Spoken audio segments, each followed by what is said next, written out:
session today was very enlightening. I appreciate the wealth of information that was brought to the fore from the various stakeholders, persons from different departments and different statutory bodies coming with different perspectives. But at the end of the day, the information was very similar, so it shows that we are thinking along the same lines. And my hope here is that the information that is shared, that is being put on the table, it could now translate and be executed into that plan that we are trying to put together.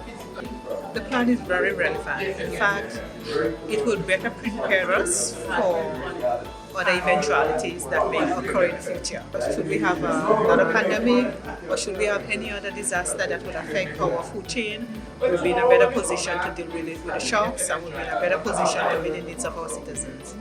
As a development bank, we are here to support farmers, to support the agriculture industry, to support the sector, and through our loan financing, we are prepared to collaborate with the various stakeholders so we can develop our agriculture sector and we can better provide for the needs of our farmers. It's good that we are coming here together to address the whole issue of food security and food security crisis.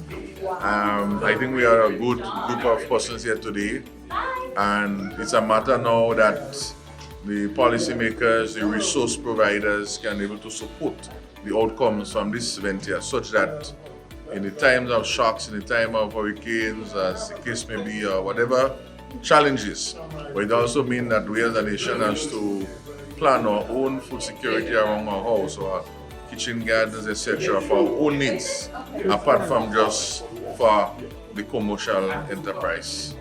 Analysis of day one is that the discussion was rich. We looked closely at some of the main data sources as it pertains to food and nutrition security, where those data sources are. We could provide the relevant information that we need to properly plan for emergencies as it pertains to food and nutrition security. And we also looked at the risks associated with food and nutrition security as well. If we look at all of the pillars of food security, availability, accessibility, stability and utilization, the stakeholders that are participating with us today, they interact with one of those pillars of food security or the other. So it was a good gathering of the different stakeholders who impact food security, the health, education, the agriculture, finance, etc. So the grouping that was there is exactly the stakeholders that we need, except for, I will say, we needed more private sector participation, because they also play a critical role in the whole issue of food security.